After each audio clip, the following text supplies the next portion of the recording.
like if we put them like Wait, here. that's what I was. Actually, that would. I feel like I was. Yeah, but I like vocalizing it, so I have.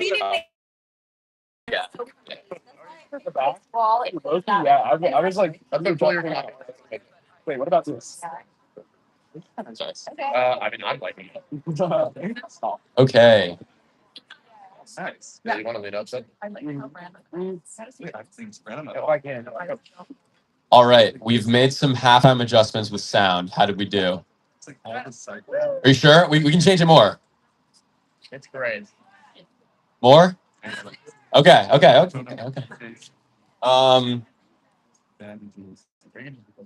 about now?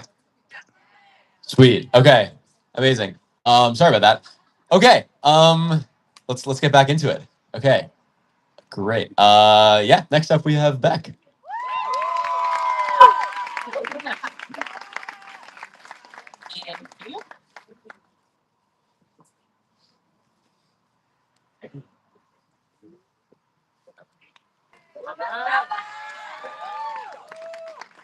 Hi guys. How are you? Good week. Yeah.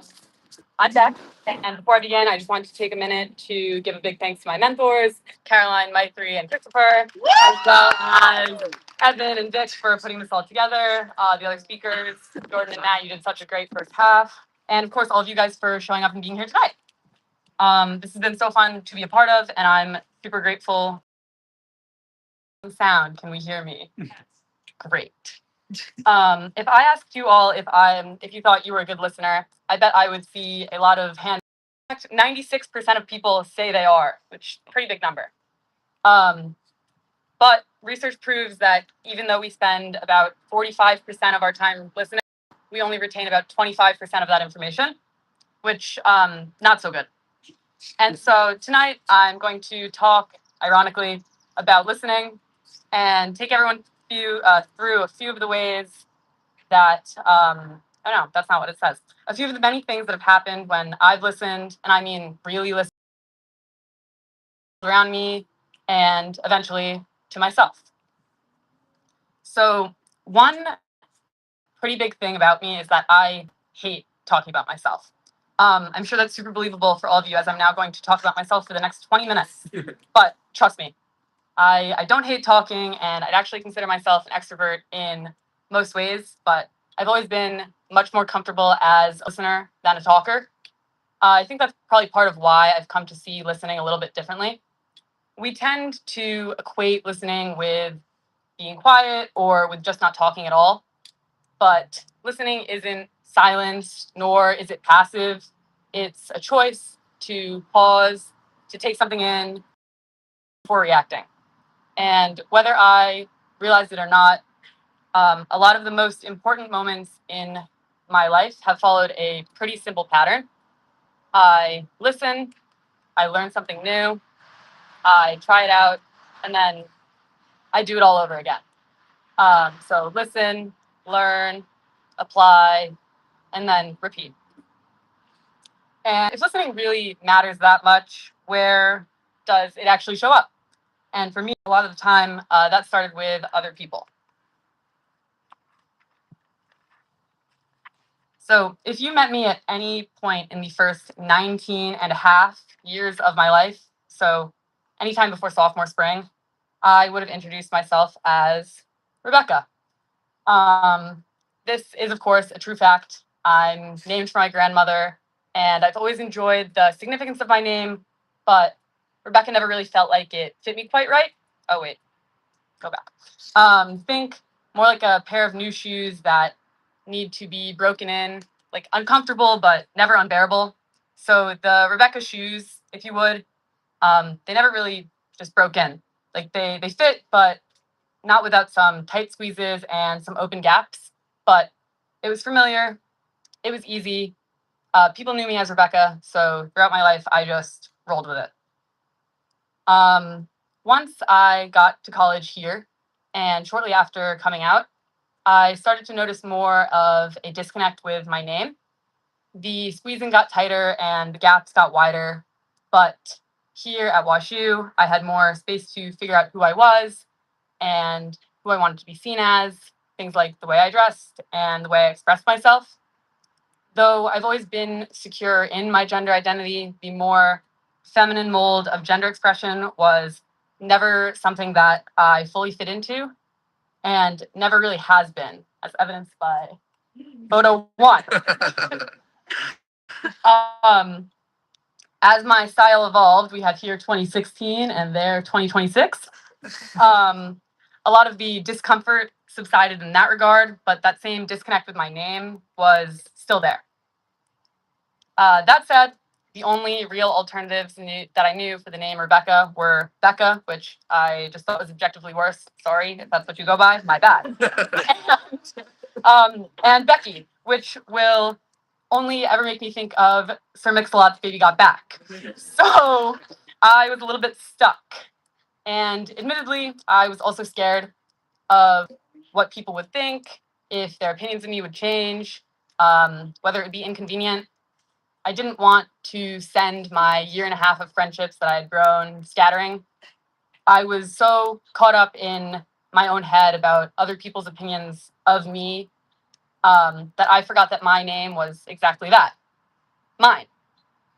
And so I shut my eyes really tightly and I jumped off the deep end. And when I say that, I mean, I told not one, but 2 whole people that I maybe kind of sort of wouldn't mind a nickname if it wasn't incredibly annoying. Could you maybe help me if you don't mind? But if you're busy or you don't want to, that's totally okay. Shout out me and Priyanka. They're here tonight. You guys rock. And all I had to do was listen. I heard it over and over again in our conversations, and I'm not sure in a way that Rebecca never quite had. And then I went home for winter break, where I was called Rebecca once again, and that same kind of disconnect just like came right back. And I knew it had taken hearing it from other people, even just 2 people, for me to actually recognize what felt like me. Going home tested my habit to turn back towards the safe option, to take the easy way out, and to live with comfortable discomfort. I came back to school and was torn.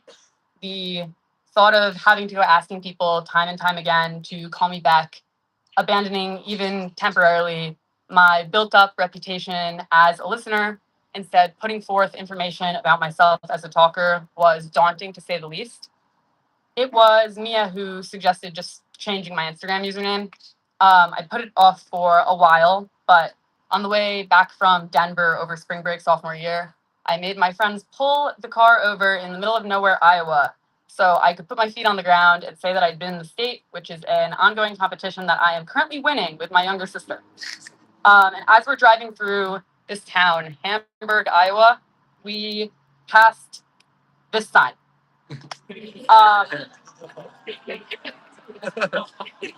So that was it. I hit the send button. Haven't looked back. It's crazy.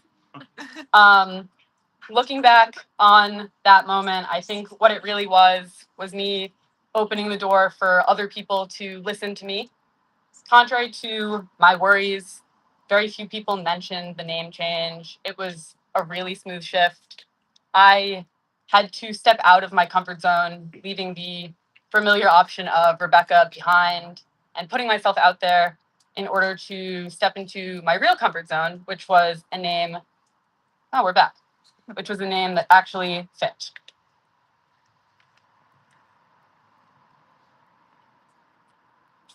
Right. Okay. But I feel like not all listening is that direct. Sometimes it isn't about what people say, more so about what you pick up on without anyone saying anything at all. And for me, a huge part of that has been music. And music, from my perspective, is a way to both connect and disconnect.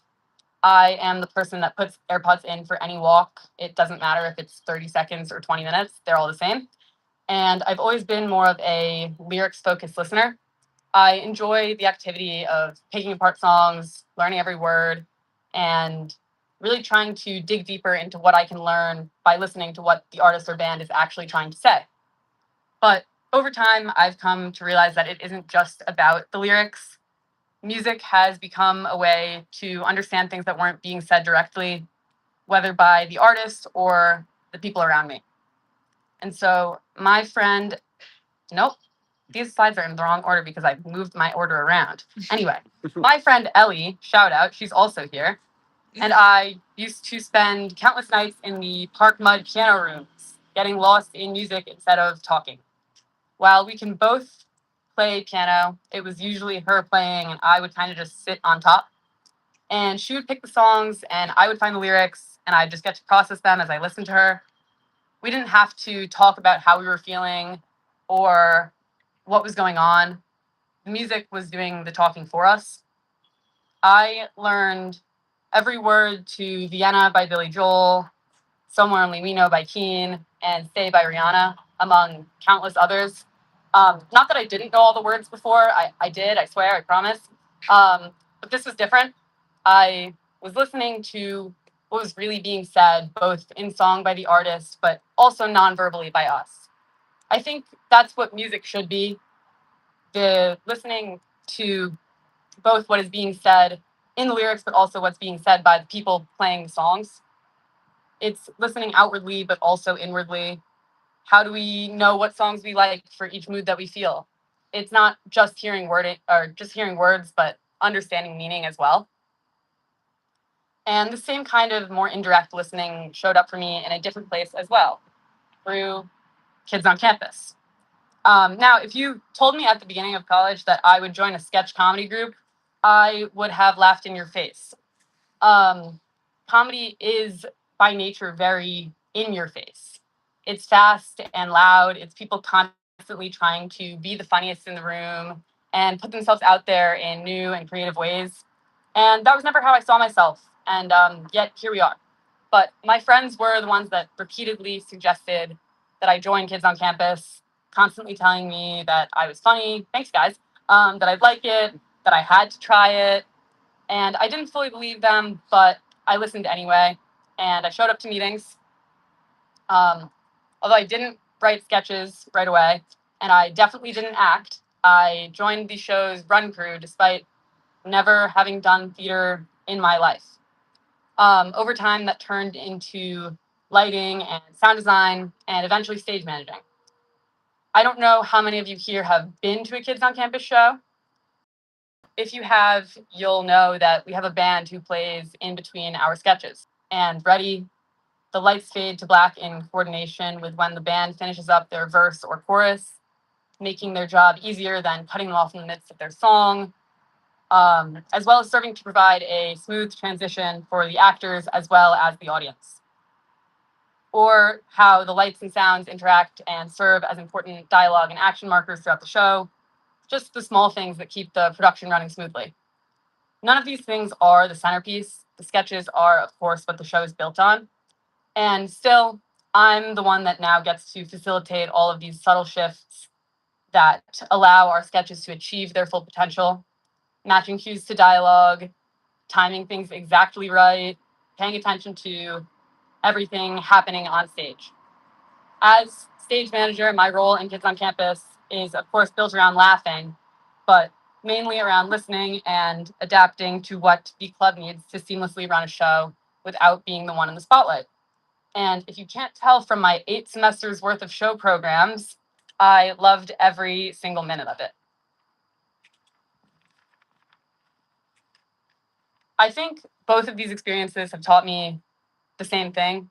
Listening isn't just about what's being said out loud.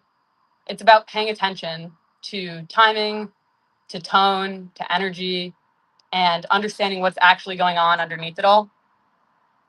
But after a while, all of that listening outward to other people, to moments around you, it kind of starts to turn inward. And that's where things get a little bit harder because listening to yourself is a different kind of challenge. The most prominent example I can think of here is Club Pickleball at WashU. And I know pickleball, I get it. The school has a team, I swear. But I get it. I picked up pickleball over winter break of my freshman year here. My mom and I would play twice a week at open play, where I would be the youngest person there by give or take 30 years. And the thing about pickleball is that, unlike tennis, which I've played for all of my life, the game is inherently social. All of these people, double my age, actively wanted to talk to me and hear every single detail of my life, anything from what I was studying to my drink of choice. And if I didn't tell them, they were going to ask my mom. So, a little bit of a rock and a hard place for somebody who hates talking about herself. But as I became a more regular player at Open Play, I became a lot more comfortable with all of these adults, and a lot more willing to answer their questions. The social and judgment-free space of my gym's pickleball Open Play, I know, allowed me to not only play the sport with high energy, but also engage socially with that same openness and energy. So when WashU started a club team my junior fall, my first step was obviously to not sign up. Out of, is it really worth it to do this? It's junior year. Do I really need another thing on my plate? Okay, oops, that was my bad. I missed the deadline to sign up for tryouts by a couple of hours, but that night I listened to myself.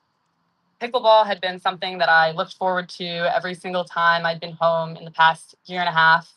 I had grown to enjoy the social aspect of it, to listen and learn from others, whether it was about skill or outside life, as well as engage with sport in a newer, more social context that I wasn't previously used to. One lie over GroupMe later. Oops, I didn't realize that there was a tryout form. Can I please try out? I'm sorry I'm late. My bad. But one lie over GroupMe later, I was set, given that I made the team, which fortunately I did. Here we are. Though tempting, I didn't let myself get stopped up by an unfamiliar situation. Knowing myself and trusting myself despite uncertainty allowed me to make one of the best decisions I've made since being here. For once, I didn't talk myself out of something. I trusted what I was hearing internally. And I think this same idea of listening to myself has shown up in quieter ways as well. When I first sat down to write this talk, I stared at a blank computer screen for about an hour and I didn't type a word. Super productive. I was trying to dig for stories from my past and lessons for my future so much that I lost the present moment in the fog. I put my computer down and I pulled out my journal instead. Here are the two entries that I write about this K talk. I've been journaling every night since January 2021. I started when I had too many thoughts racing around in my brain, and a friend suggested that I just try and write everything down at night just to clear out some headspace.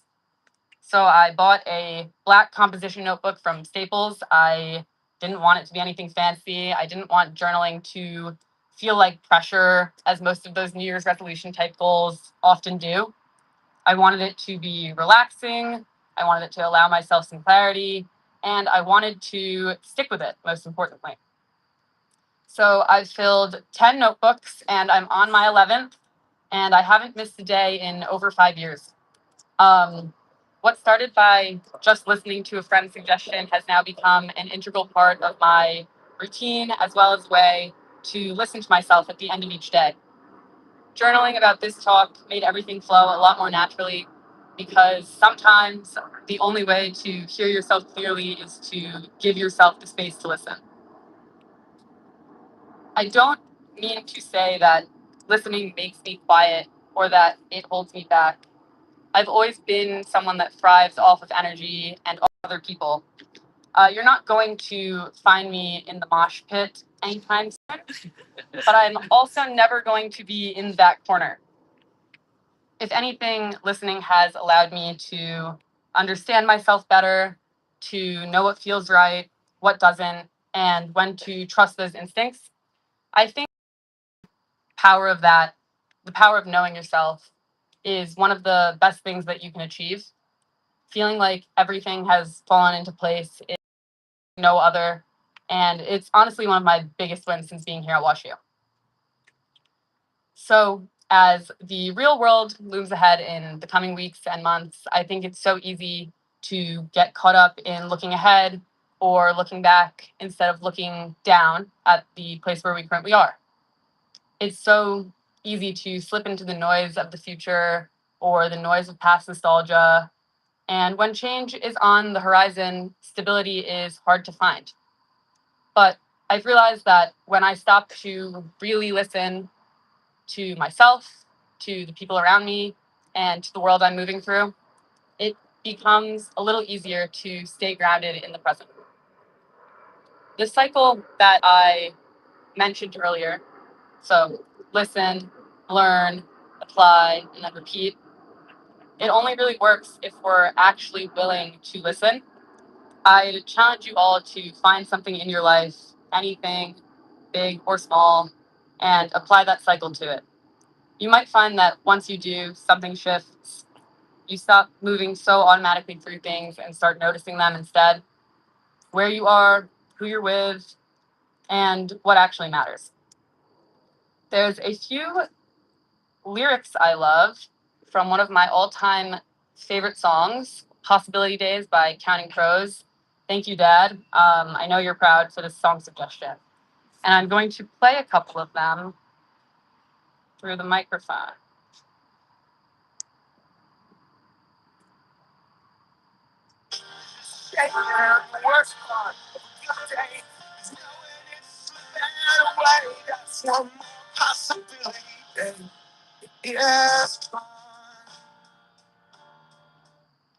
And then again, later in the song, as I scroll through the Spotify lyrics for it, you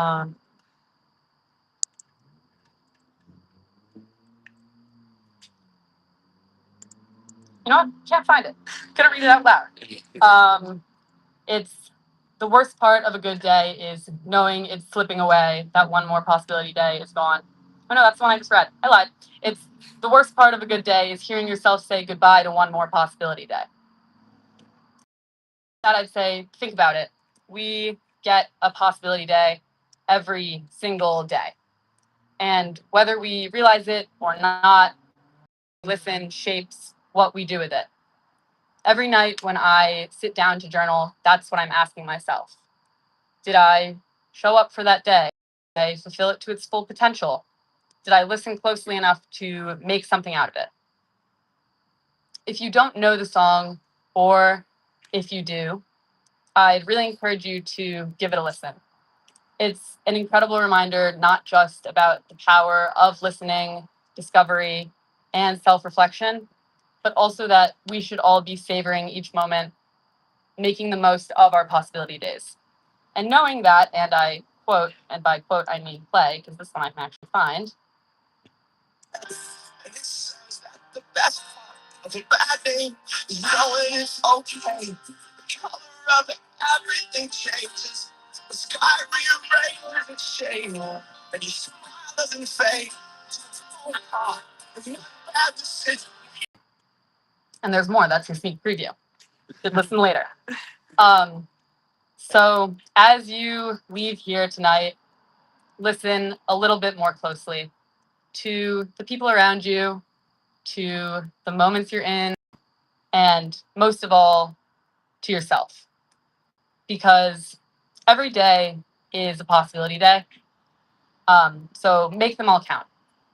Thank you all so much for listening.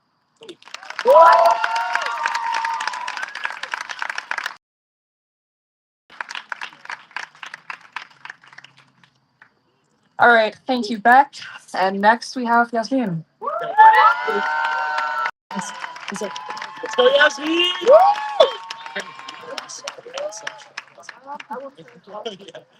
Okay. Do you see Sean? Yeah. Oh. Love that. I didn't okay talk about Yeah. Marcus, can you ask me to make ultra for your nuts? Yeah. Yeah. Yasmin! Hi everyone. There's so many familiar faces and not familiar faces, and so I'm super excited to be able to talk to all of you guys today. Thank you so much to Sam and Nico, my mentors, for being the best. Thanks for all the potluck people and all my fellow K Talk members today. And yeah, I hope you guys can engage well, laugh at my poorly timed jokes, and just learn a little bit more about myself. So this is my K Talk.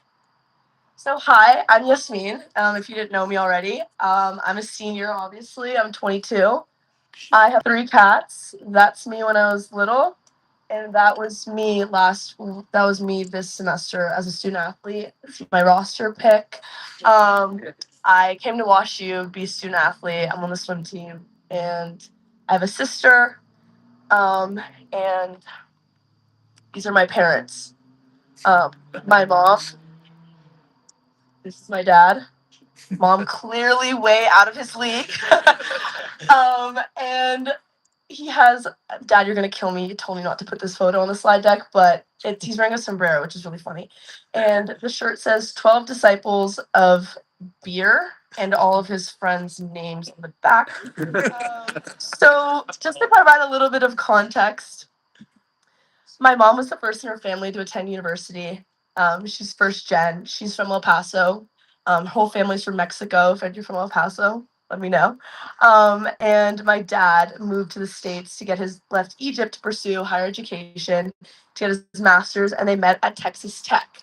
And if you don't know anything about me, I always put Texas Tech to win the March Madness bracket, and then I always lose. And I was in Olin for 12 hours just the other day because I lost March Madness. American Student Association group. He's Arab, by the way. Because there was a lack of Middle Eastern community, and he found that homesickness was cured by Latin American students.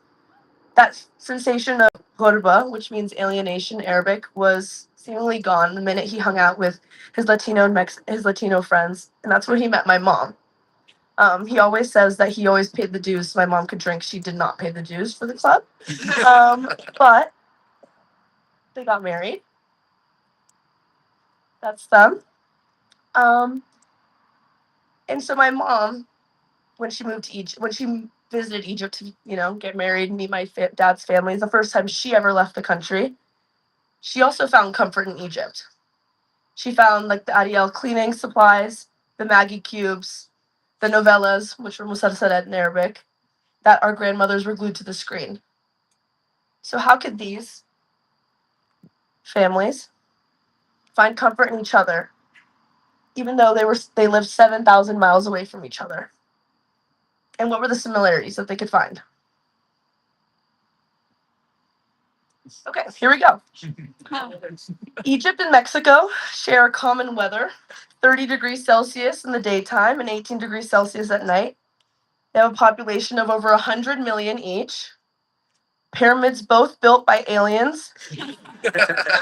Eagles in their flags, red also.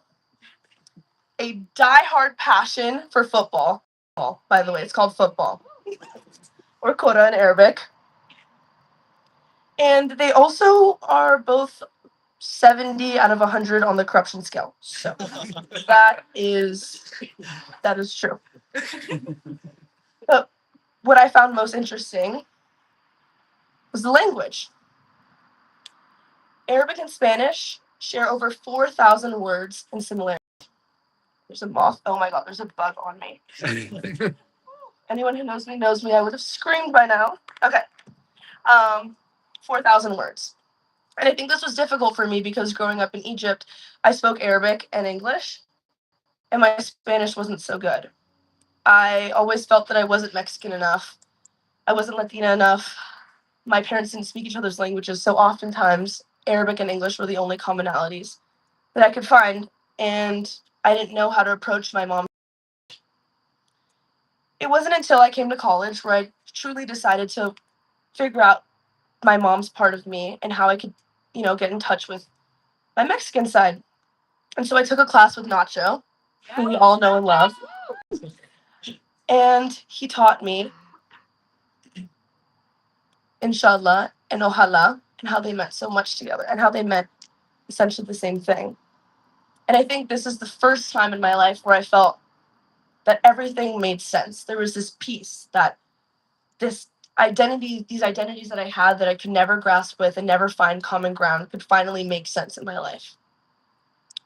So inshallah, if God wills it, is what it means. And ojalá means I wish or I hope. Both share common features of this hopefulness that we all have. But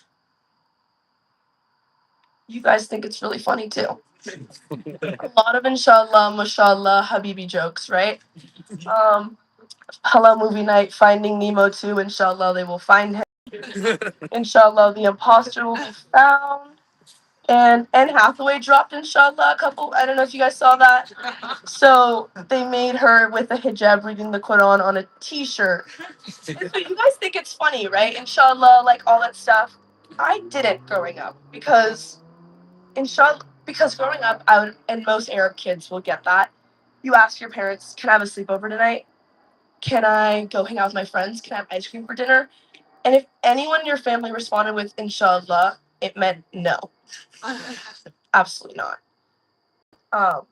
And so I always was wondering, so it's kind of like hope core, where like you think it means maybe, it means yes, it means no. And I was always just like, oh, maybe I can have ice cream for dinner. She said inshallah. No, it means no. And so I guess when people ask me, do you like when people say inshallah and mashallah and habibi to you? Yes, I think it's really funny. And my friend called it one day cultural appreciation. So keep it up, because I think hearing my language being spoken out by all of you guys and all my friends makes me happy, because I don't get to practice my language very often. And so it's always funny when you guys drop it in here and there. So that's inshallah. The next one is roz, or arroz, which is rice. Rice is a staple in Mexican and Egyptian cultures. And one thing that I found that I grew up knowing, but it kind of hit me the other day. I was like, wait, literally means the same thing. Arroz bil laban means rice with milk. Arroz con leche is with milk. And they both were things that I ate frequently. And I kind of was like, wait, I've been eating this my whole life. And Lebanese culture created, Lebanese immigrants in 1930s came to Puebla, Mexico, and brought shawarma-like food to Mexico, which is why we have tacos de pastor. And then I found out that there's tacos árabes where they put pork inside pita bread.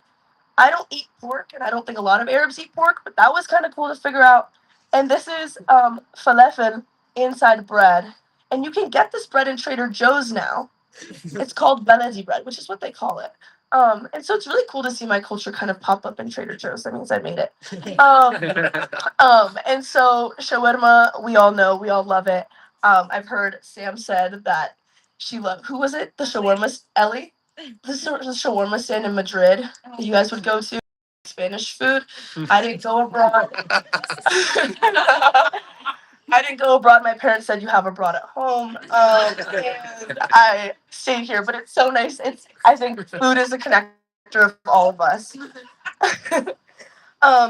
Spices are all the same, and I think there's also this concept in Mexico and in Egypt of this like, is it like something to tail, head to tail, where you use every single part of the cow or every single part of animal you're a part of. And so my parents I always saw my parents eating, menudo. I love menudo. But we have like an Egyptian equivalent of that. They loved eating liver and tripe and all those things, and seeing them bond over just food that I could never eat made me happy. And they also love spice. And to me, seeing that was their love language. Okay. And the next topic is salam. Saludos. So salam or salam alaikum is peace be upon you, wishing safety and peace. And saludos is a greeting to wish someone good health. I think that Egypt and Mexico are very interesting in that they both are countries of origin and countries of transit for migrants across the world. What was I going to say? Peace, I think, looks really different in those places because they're fleeing that safety. They're fleeing to find more safety and more health and more well-being. And then we also see that people are going into Mexico and Egypt from other countries to find prosperity and looking for a better future. I think while peace is something that is something we all attain, I think it looks different in the terms of Mexico and Egypt. For Mexico, it's finding peace is hard because the cartels and brutality affect your everyday life and routine. Whether you were going to make it, how difficult it was for you to get from A to Z. Whether it was for my mom to not be able to be raised in Juarez like the rest of her family and move to El Paso. It also meant that my mom couldn't let my aunt know that my grandmother, her mother, my aunt's sister had died because it was too dangerous to make it over. Egypt looks a little different because it's a military regime. It's overly safe, but that doesn't mean what's lost in us is the peace that isn't found across the region. And I think safety in that sense and well-being looks different because when I come home every break, I get my suitcase. I know I have a roof to go home to, a family to belong to, and food and water and everything that I might need to be healthy and find well-being. But next to me on the conveyor belt are boxes of humanitarian relief. And I think that dichotomy is exactly what living in Egypt is like. Knowing you have this perfect bubble of safety, thanks to the United States, giving us so much money and so much protection, but knowing that just down the border in Gaza, that isn't the case.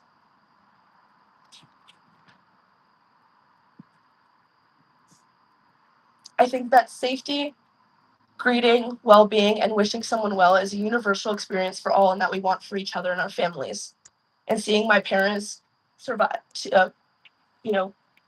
move past adversity makes me stronger and makes me endure. But also knowing that despite all this turmoil and lack of safety, we still wish it for everyone else. The last word is me. Yasmin. My parents wanted they wanted to name me a word. They wanted to name me something that could be said in Spanish, and they picked Yasmin. So I am a flower. That's me. I look so good there. So Yasmin's a flower that is roots in Africa, and it is a popular name that is said in Mexico and Latin America and especially in Egypt. And the one on the right is her name is Dalia. And when my mom asked, she's younger than me, and when my mom asked my grandmother what she should name my sister, she said you should name her Dalia. And my mom was like, why? Because it's an opportunity for my mom to build her own garden. And I think that when my mom told me this, I wanted to include it in the K-Talk somehow because it was super cute and profound. But I thought about it more, and I think that my relationship with my two cultures and finding so many similarities and that inner peace with myself is so important because it encourages me to find that out and bring it out in other people. And so I encourage you all to build your own garden with people and places and cultures, to ask questions to the people around you, to meet your neighbors, to learn more about who you are, where you're from, where you come from. Talk to your grandmother, talk to your grandparents, your cousins, your uncles. They will always share something about yourself that you may have never known. Take classes, interrogate that part of yourself that you may not be comfortable with. Find connection through food, through memes, through language, and through anything at all. Because we all, as cheesy as it sounds, are more similar than we are different. And if we take that open-mindedness and curiosity, we'll make sense of the world in a much better way. Thank you.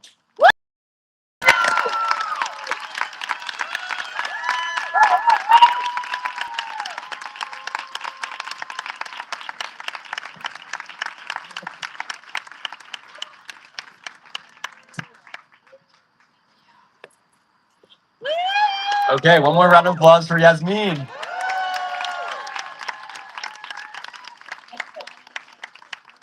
Okay. All right. That's a wrap for K Talks this year, guys.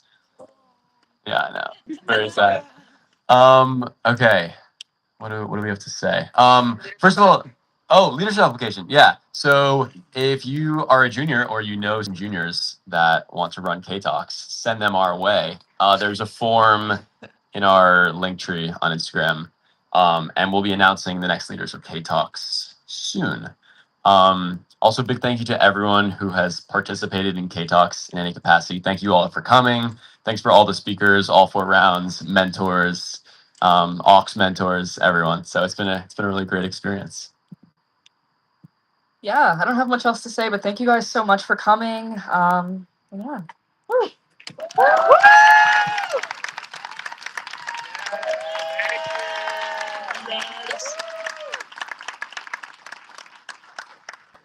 Sweet.